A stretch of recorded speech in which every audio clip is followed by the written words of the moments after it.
Welcome, dear traveler, to another journey through the past. Today, we find ourselves in the heart of ancient Rome, following in the footsteps of one of history's most iconic figures, Julius Caesar.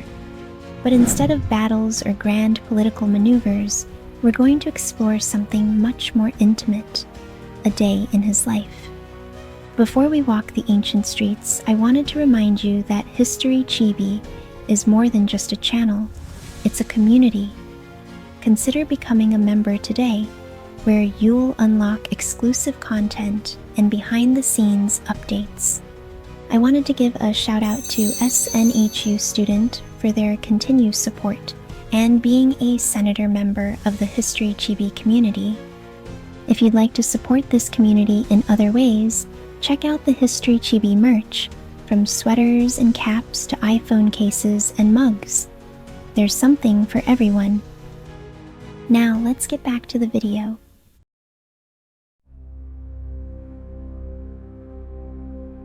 Picture this. The sun is just rising over the Roman hills, casting a soft golden glow across the city. The streets are slowly stirring to life, merchants preparing their stalls, and in the distance, the sound of early morning footsteps echo across the cobblestone roads. And there, inside a grand domus, Julius Caesar begins his day. But what was life like for a man who carried the weight of an empire on his shoulders? How did he spend his mornings? What did he eat, read, or think about as he navigated the complex world of Roman politics and culture? In this video, we're going to step into Caesar's sandals, experiencing not just the larger-than-life persona we know from history, but the human being behind it all.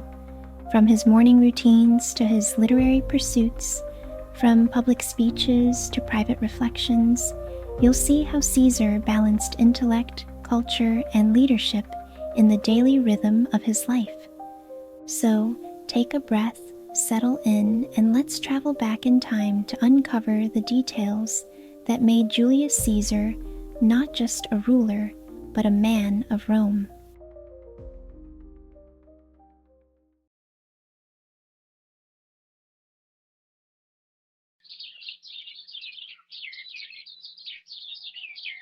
As the first rays of the Roman sun sneak through the shutters, Julius Caesar wakes up. His bed is simple, nothing too fancy, just a sturdy wooden frame and a mattress stuffed with hay or wool. It's not the grand luxury you might expect for someone like Caesar, but Romans valued practicality over extravagance. And besides, he didn't need much to get a good night's rest. Before his feet even touch the floor, his household is already in motion. A few attendants quietly move around the room, preparing for the day. They bring him fresh water, set out his clothes, and begin the usual morning tasks. In Caesar's world, this kind of help wasn't uncommon. It was just part of daily life in ancient Rome. Now, Caesar wasn't one to linger in bed. His morning started with a quick wash, just enough to shake off sleep. Romans didn't use soap like we do today. Instead, they had scrapers called strigils to clean their skin, though Caesar usually saved that for later after exercise. For now, a splash of water and a wipe with a towel does the job. Later, Caesar might head to the public baths, a central part of Roman life where hygiene, socializing, and even business were handled all at once. But for now, his morning routine stays simple and straightforward, clean, dressed, and ready to go. Once washed up, it's time to dress. Today, Caesar is donning his toga, the classic outfit of a Roman citizen. The toga wasn't just any piece of clothing, it was a symbol of status and pride. Made of white wool and draped carefully over his tunic, it's more than just an outfit. It's a statement, and it wasn't easy to put on. Caesar's attendants would have to fold and drape it just right, making sure every part sat neatly. Sure, the toga wasn't exactly comfortable. It was bulky and awkward to move around in, but wearing it showed the world who you were. And for Caesar, it was a daily reminder of his role as a leader of Rome. With his toga neatly draped and his morning rituals complete, Caesar's day moves quickly into its next phase: politics and governance. For a man like Caesar, staying organized was key. His mornings often began with a flurry of meetings. His secretaries and scribes would gather, bringing updates on everything from military reports to public projects.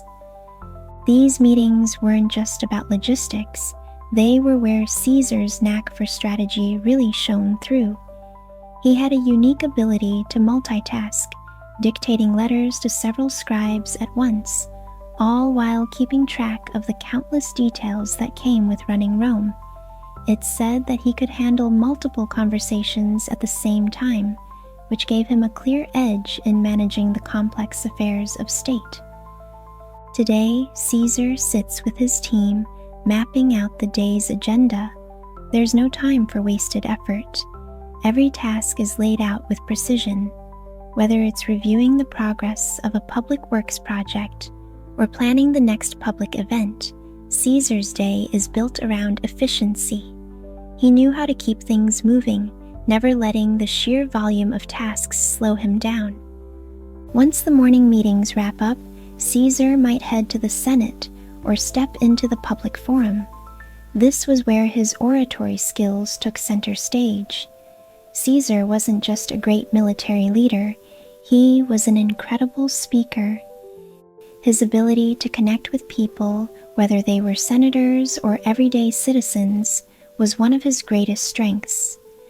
Caesar stood tall in his toga, addressing the crowd. He knew how to use his voice to command attention, with a tone that could be soft and persuasive or bold and inspiring, depending on the occasion. Public speaking in Rome wasn't just about what you said, it was about how you said it. Caesar mastered this art, using careful gestures, pauses for effect, and eye contact to keep his audience engaged. His speeches weren't rushed. They were clear, concise, and powerful. Whether discussing infrastructure projects or laying out new laws, Caesar had a way of making even the most complex issues seem straightforward. And, like a true leader, he understood that words had power to inspire, to lead, and to bring people together. As he finished his speech, the crowd would be left with no doubt about who was in charge. Caesar's ability to speak, to move people with words alone, was just as critical to his success as his military conquests.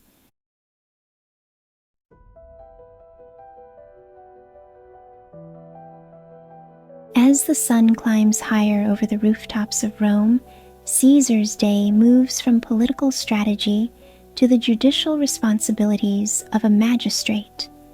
In ancient Rome, magistrates like Caesar played a key role in upholding the law, but it wasn't just about courtroom drama or grand punishments.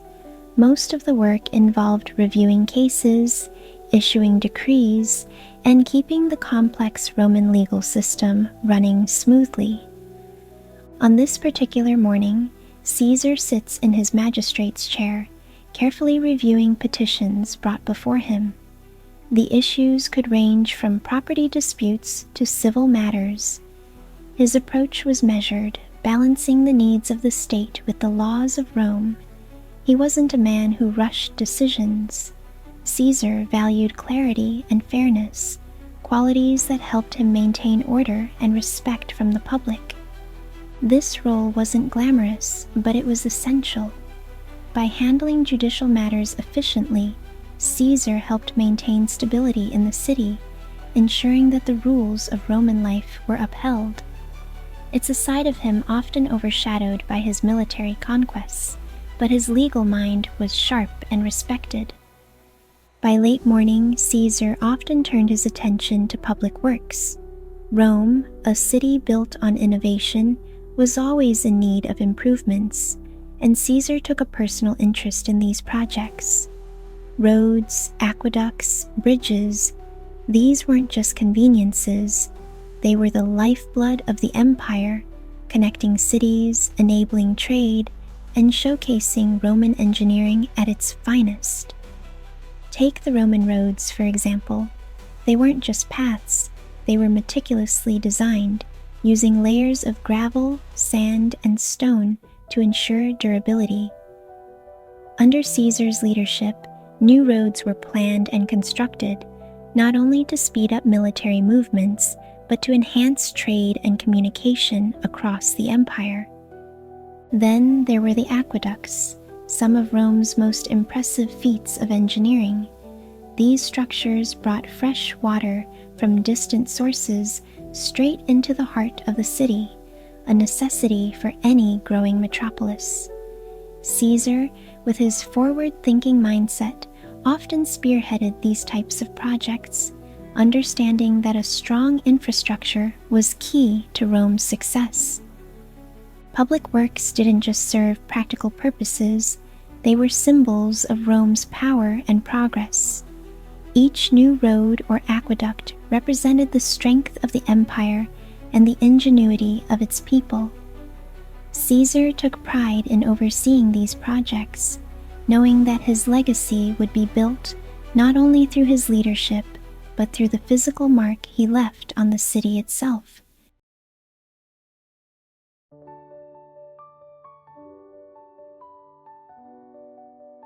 As the day moves toward noon, Caesar's morning responsibilities come to a pause, and it's time for one of the most important social activities in Roman life: lunch. Unlike the lavish feasts you might imagine from Roman banquets, Caesar preferred a simpler meal. His taste was more practical than extravagant. A typical Roman lunch or prandium might include bread, cheese, olives, and perhaps some fruit. Basic foods that fueled the body without overindulgence. Caesar's preference for simple fare was well known. While many of his peers indulged in grand feasts, Caesar often opted for modest meals, appreciating nourishment over luxury. It's a subtle but important reflection of his personality, focused, disciplined, and a man who preferred practicality in most things. The dining area, like much of Roman life, was a space for conversation as much as it was for eating. Caesar often hosted guests during these meals. Today, imagine a Roman merchant or landowner joining him. The conversation flows easily, touching on current affairs, perhaps agriculture or the latest trade routes opening up across the empire. In Roman society, how you ate mattered just as much as what you ate. Lunch was a more casual affair than the grand dinner parties of the evening, but even so, there was etiquette to follow. Meals were often eaten reclining on couches around a low table, a custom that signaled a person's status and relaxation. The idea was to eat at leisure, sharing thoughts, ideas, and sometimes jokes with your fellow diners. For Caesar, this wasn't just about food, it was about building relationships. These lunches offered a chance to talk informally about important topics without the pressure of official duties. Discussions might touch on agriculture, perhaps the price of grain or how recent harvests were affecting the economy. Trade could be another topic, as the Roman Empire was vast and its merchants were constantly looking for new opportunities to bring in goods from distant lands. Even though Caesar often had company at meals, he also used this time to reflect. While his guests might be talking about trade or land management, Caesar could be silently thinking ahead, planning his next move or quietly observing those around him. Meals, even simple ones, offered a brief pause in his otherwise busy day, a moment to breathe before diving back into the whirlwind of Roman politics. As the meal winds down, Caesar finishes his coarse bread and cheese, perhaps enjoying a handful of figs for dessert. It's not a grand feast, but it's enough. In true Roman fashion, the focus was never solely on the food. It was the company, the conversation, and the subtle power moves that came with sharing a table.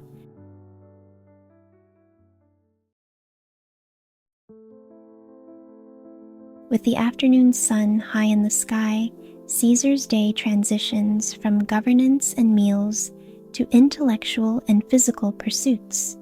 For Romans, maintaining both a sharp mind and a strong body was a hallmark of a well-rounded life, and Caesar embodied this balance perfectly.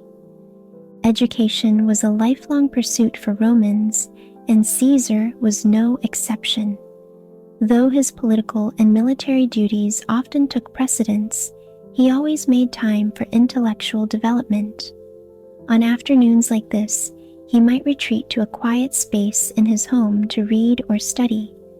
Caesar had a deep interest in literature, philosophy, and, most notably, Greek culture. In fact, Caesar, like many Roman elites, was tutored in Greek from a young age. Greek was the language of diplomacy, philosophy, and higher learning, and mastering it was essential for any Roman seeking to excel in intellectual circles. Caesar might spend this time reading works from Greek philosophers like Plato or studying the military tactics of Alexander the Great, whose exploits he deeply admired. It wasn't just for show. Caesar's sharp intellect played a critical role in his leadership. His ability to grasp complex ideas, whether philosophical or strategic, gave him an edge in navigating both the battlefield and the Senate floor. It's also during these quiet moments of study that Caesar might jot down thoughts for his writings, further contributing to his lasting legacy. For Caesar, knowledge wasn't just something to be stored away, it was a tool for leadership. His studies in literature and history helped shape the way he approached diplomacy, governance, and even personal relationships. After all, to rule Rome required not only force but wisdom, and Caesar knew that better than anyone. Once his intellectual appetite was satisfied, it was time to tend to his physical health. Caesar understood the Roman ideal of mens sana in corpore sano, a healthy mind in a healthy body. In the afternoon, he often visited the Campus Martius, an expansive open space just outside the city's center. This area was a hub for military training, sports, and exercise, and it was essential for any Roman leader to stay physically fit. For Caesar, this was more than just a workout. As a seasoned general, staying in top physical shape was crucial. On this particular afternoon, you might find him leading military drills or sparring with younger soldiers. His training wasn't just for show, it kept his body prepared for the physical demands of leading an army in battle. Military drills would include exercises with weapons, running, and formations, all designed to maintain readiness for the battlefield. But the Campus Martius wasn't just for soldiers, it was also a place for sports and recreational games. Caesar, like many Romans, might engage in activities like wrestling or discus throwing, each designed to enhance strength and agility. These sports were a way to keep the body sharp while also providing a social outlet. Competitions among Roman elites were common and a way to build camaraderie and respect. Even in exercise, Caesar was a leader. His presence at the Campus Martius was a reminder to his soldiers and citizens alike that he was not just a politician, but a warrior, a man who could command on the battlefield as easily as he could in the Senate. As the afternoon stretches on, Caesar returns home, having fed both his mind and body. His time spent studying and exercising isn't just for personal fulfillment. It's a vital part of what makes him such a formidable leader.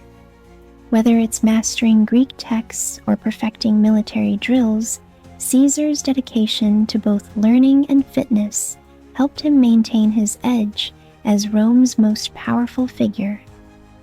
With both mind and body sharpened, Caesar prepares for the next phase of his day.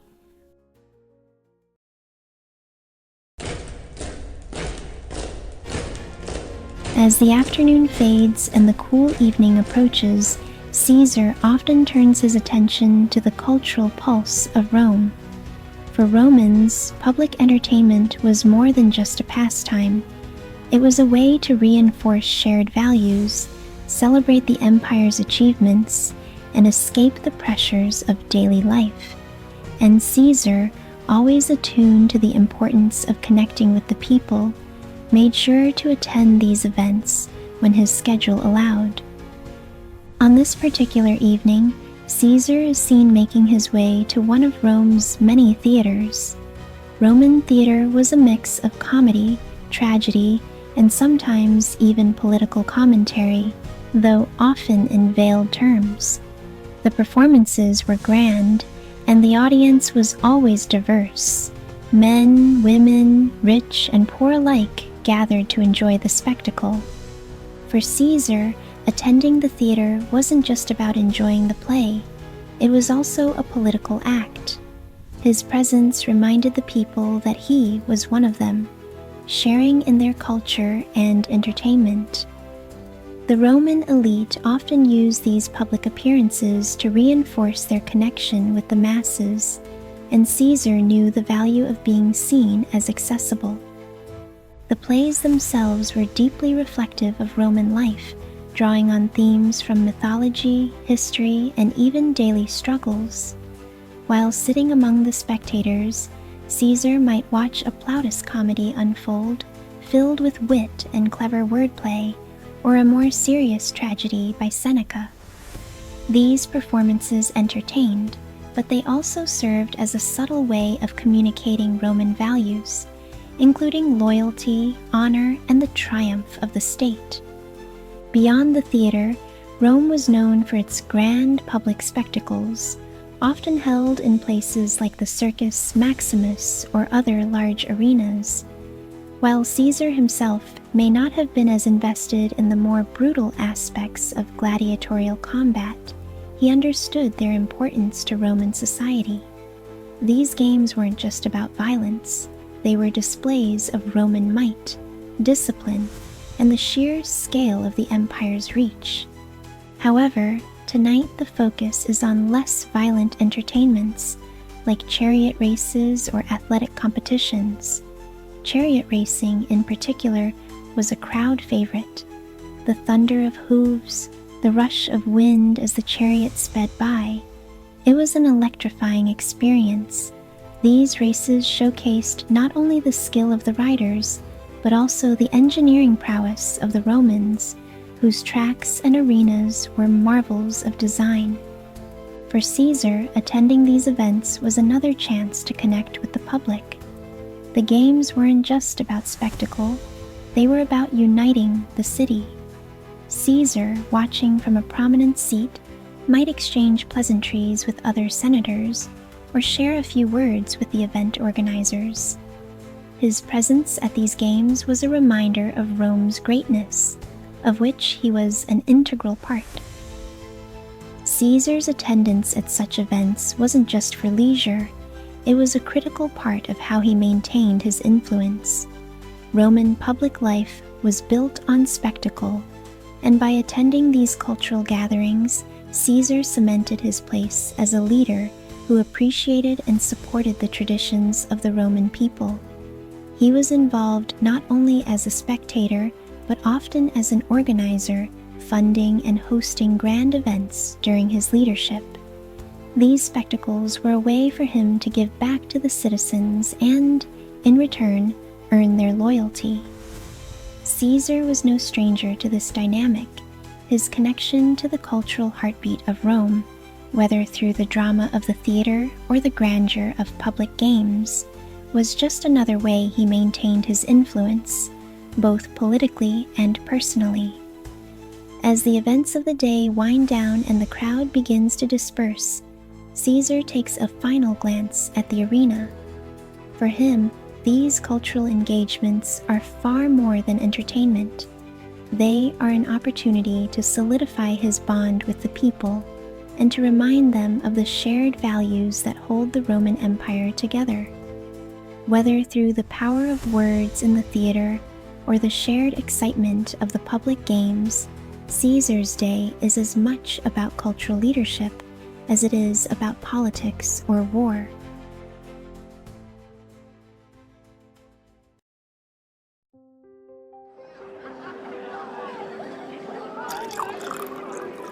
As the sun sets over Rome, casting a warm golden hue across the city, Caesar's day moves into its final phase, the evening dinner party.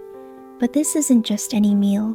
In true Roman fashion, this gathering is a symposium, a blend of dining and intellectual exchange.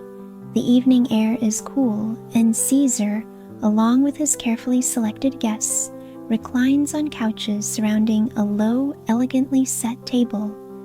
For Caesar, these dinner parties were more than just a chance to relax. They were an opportunity to engage in deep conversation and thoughtful discussion. As wine is poured and food is served, the room fills with lively chatter, laughter, and the occasional thoughtful pause. Tonight, the conversation shifts to philosophy. Caesar, always one to appreciate the wisdom of ancient thinkers, might lead a discussion on Stoicism, a philosophy that had gained popularity among the Roman elite.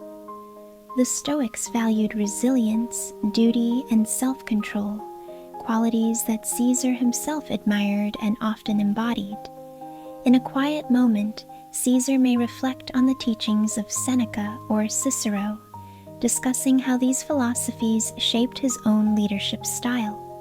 One of his guests, perhaps a visiting scholar or poet, might speak about the works of Epicurus, whose ideas about seeking tranquility and avoiding pain contrasted with the Stoic ideals of enduring hardship. This contrast between philosophies often sparked lively debate. Rome was a place where intellectual exploration was encouraged, and Caesar welcomed differing viewpoints. Beyond philosophy, the evening might also see discussions on the nature of leadership or the qualities of a just ruler. Caesar, having spent his life balancing power and responsibility, was deeply thoughtful on these topics. His insights, drawn from both his successes and failures, added weight to these discussions, reminding his guests of the fine line between strength and wisdom. But the evening isn't just about philosophy. Poetry was often recited at these gatherings, and Caesar himself was no stranger to the written word. As the conversation flows, perhaps one of the guests recites a passage from Virgil or Ovid, two of Rome's most beloved poets. Their words capture the grandeur of the empire, the beauty of the natural world, or the bittersweetness of human experience. Poetry readings were common at Roman dinners, offering moments of reflection and beauty in an otherwise bustling life. Caesar might share his own thoughts on the importance of literature in shaping the minds of leaders. He often reflected on the power of words, not only to record history, but to inspire action. His ability to communicate through both spoken and written word had always been one of his greatest strengths, and tonight, as he listens to poetry being recited, it's clear that his appreciation for language runs deep. Unlike the Senate chambers or the public forum, this dinner party isn't a place for political plotting or scheming. Caesar valued these evenings as a time to unwind and engage with ideas outside the pressures of daily politics. The topics tonight, philosophy, poetry, leadership, are more personal, more reflective. It's a time for intellectual stimulation and creative thought, a chance for Caesar to recharge and think beyond the immediate demands of the empire. As the evening wears on, the atmosphere remains relaxed but thoughtful. The conversation dips and rises, moving from grand philosophical concepts to lighter discussions about daily life in Rome. The guests are comfortable, reclining on their couches, sharing insights, and enjoying the company of one of Rome's most powerful figures. As the final course of the meal is served, perhaps some fruits and honeyed wine, Caesar reflects on the day. In a life so filled with action and responsibility, these dinner parties offer him a rare moment to engage with ideas and people in a more intimate setting. The discussions around this table are not just for show, they represent the intellectual side of Rome, a place where knowledge and culture were as important as military power. Caesar, always a master of words, understood the value of these evenings. They weren't just a time to eat and drink, they were a space for exchanging ideas, deepening bonds, and reinforcing the cultural fabric that held Rome together. Whether through philosophy or poetry, Caesar used these moments to strengthen his own mind, just as he had spent the day strengthening his body and overseeing the empire. As the evening draws to a close, Caesar bids farewell to his guests, the sound of their conversations lingering in the air. Tomorrow will bring more challenges, more responsibilities, but for now, the intellectual warmth of the evening remains.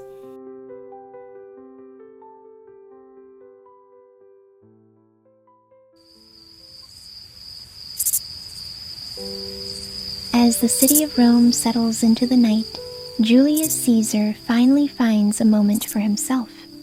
The hustle of the day, the meetings, the speeches, the intellectual debates fades into the background, and Caesar retreats to his private study. For many Romans, this might be the time to rest, but for Caesar, it's often when some of his most important work begins. Caesar had a habit of working late into the night. In fact, it's said that he required very little sleep, using the quiet hours after dusk to reflect, plan, and write. Tonight, he might pull out one of his wax tablets or parchment and begin drafting his thoughts on the day's events. But he's not just a man of action, he's also a man of words. Caesar wasn't only a military leader, he was a prolific author. His most famous work, Commentari de Bello Gallico, chronicled his campaigns in Gaul, written in a clear, direct style that made the complexities of war and politics accessible even to the average Roman. These writings were more than just records. They were a way for Caesar to shape his legacy. On nights like this, Caesar might spend hours refining his writing, carefully choosing words to balance both accuracy and persuasion. His works were designed not just to inform, but to influence public opinion. In fact, his writings were often circulated throughout Rome, reminding the public of his accomplishments on the battlefield. The beauty of Caesar's writing lay in its simplicity. He didn't use flowery language or elaborate metaphors. Instead, he valued clarity and precision, which allowed his readers to focus on the content rather than the style. This mastery of communication was one of Caesar's greatest tools, allowing him to reach not only his contemporaries, but also future generations. But writing wasn't the only thing Caesar did during these late hours. This quiet time was also for reflection. A man in his position had much to contemplate, both his successes and the challenges that lay ahead. Sitting at his desk, he might mentally review the day, considering whether his speeches were effective, if the legal matters he handled were fair, or what his next steps in governance should be. Caesar understood the weight of his responsibilities. Ruling Rome wasn't just about power, it was about strategy, about making decisions that would impact not only the present, but the future of the empire. These moments of solitude gave him the space to think critically and plan thoughtfully. Though he often surrounded himself with advisors, these late-night reflections were when Caesar relied solely on his own thoughts, considering everything from the public's mood to the state of the empire. In many ways, it was during these quiet moments that Caesar prepared himself for the battles, both political and military, that awaited him the next day. As Caesar writes, the scratching of the stylus against the wax tablet or the flow of ink across parchment fills the room. His mind is sharp, his focus intense. He's not writing for immediate praise, he's writing for the future. In every sentence, there's a sense that Caesar is not only documenting history, but also actively shaping it. Beyond military campaigns, Caesar's writings often reflected his thoughts on leadership, governance, and even Roman society itself. His intellectual pursuits weren't just limited to warfare, they extended to understanding the broader world, from philosophy to law. These writings would eventually contribute to his enduring legacy as a thinker, not just a conqueror. In these private moments, Caesar isn't the general on the battlefield or the orator in the forum. He's simply a man with a pen, recording his thoughts and shaping the narrative of his life. The world outside is quiet, and within the walls of his study, it's just him and his words. And though he may eventually rest, the work is never truly done. Caesar's mind is always active, always planning. As the candle burns low and the city settles into deep night, Caesar closes his writing for the evening.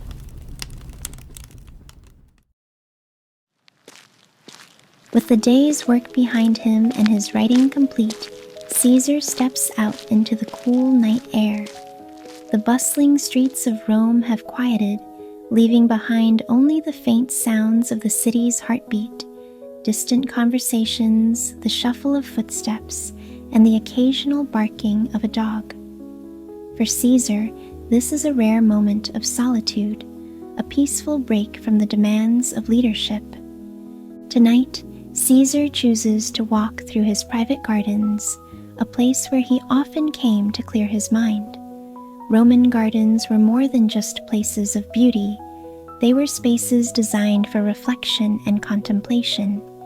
Neatly arranged hedges, flowering plants, and the trickling sound of a small fountain create an atmosphere of calm.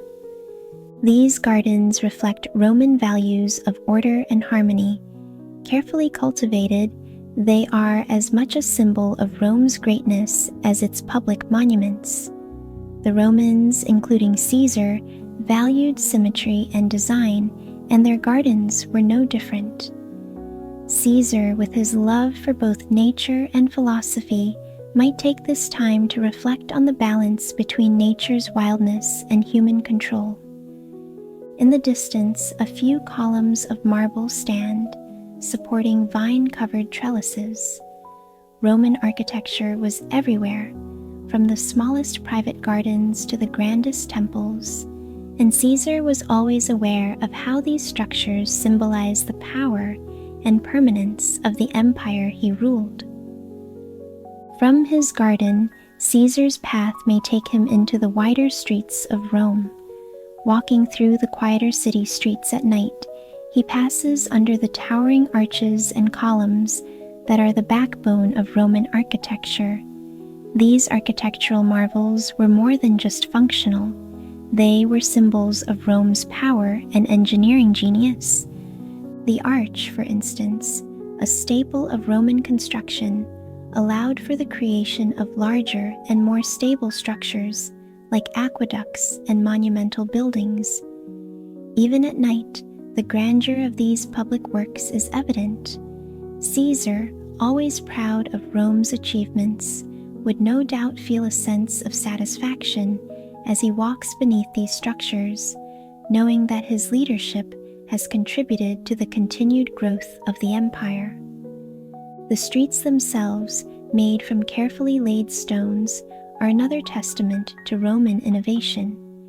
These roads were the arteries of the empire, connecting Rome to distant provinces, allowing trade and communication to flourish.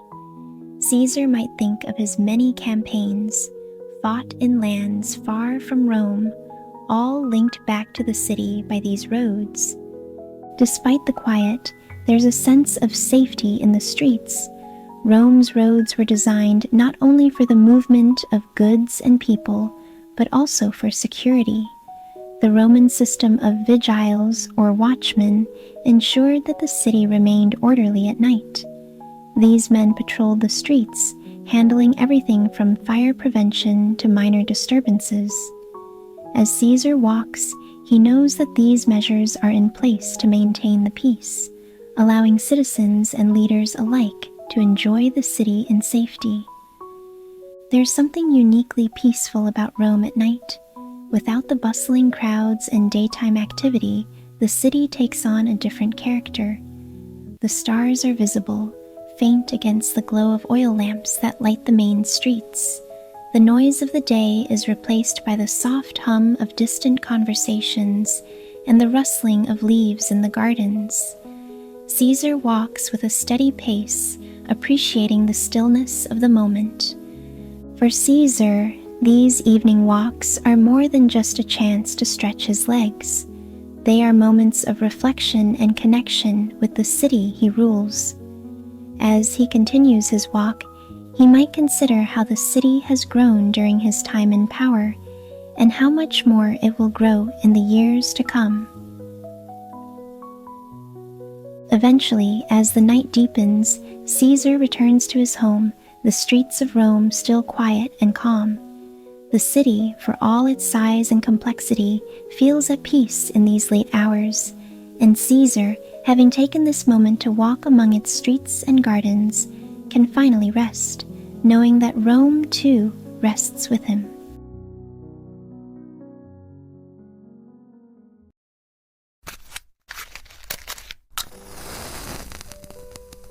For Romans, bedtime was a simple affair. Caesar's room is dimly lit by oil lamps, their soft glow casting long shadows on the walls. Before settling in, Caesar takes a moment to unwind. He may briefly review any final messages from his attendants, perhaps noting tasks for the next day. As always, he keeps his mind sharp, even in the moments leading up to sleep. One of the attendants may bring water for a quick refreshment before bed, a small ritual of cleansing to close the day, much like his morning routine. The room is quiet, the hustle of the day left behind. In ancient Rome, time was not measured by mechanical clocks like we use today. Instead, the rhythm of the day was dictated by more natural cues. Earlier in the day, Caesar would have relied on a sundial to track the passage of time. Sundials, which measured the position of the sun in the sky, were a common sight in Rome. Public squares often had large sundials, while smaller portable ones could be used by those on the move. But as the sun set and night took over, sundials were of little use. Instead, Romans would turn to water clocks, or clepsydri. These devices use the steady flow of water to measure time in the dark hours. The water would drip from one vessel into another, with marks indicating the passage of time. Caesar's household may have had one of these, quietly ticking away as the night deepened, reminding the household of the slow, inevitable march of time. Time for Caesar wasn't just about scheduling, it was a tool, a way to structure the day and keep both personal and public life in balance. As Caesar prepares to lie down, his mind might drift over the day's events. For someone so accustomed to action, these final moments before sleep offer a rare chance for quiet reflection. What went well? What could be improved? Even in these quiet times, Caesar's mind is rarely still. The room is peaceful, the faint sounds of the city outside now reduced to whispers. As the oil lamps flicker one last time before being extinguished, Caesar drifts into sleep. Tomorrow will come soon enough, bringing with it the demands of the empire. But for now, in the stillness of the night, Rome rests, and so does its greatest leader. And so, dear traveler, we come to the end of our journey through the daily life of Julius Caesar. But of course, there is so much more to explore. The life of a figure like Caesar offers endless insights into the world of ancient Rome, its culture, its innovations, and the people who shaped its history. If you enjoyed this journey, I'd love to hear your thoughts. What part of Caesar's day did you find the most interesting? And as always, if there's a specific figure or topic from history you'd like to see covered next, feel free to share your suggestions. History is filled with countless stories waiting to be told, and I'd love to explore them with you. Thank you for joining me on this journey into the past. Until next time, may you rest well, dream of ancient empires, and remember, history always has more to teach us. Good night.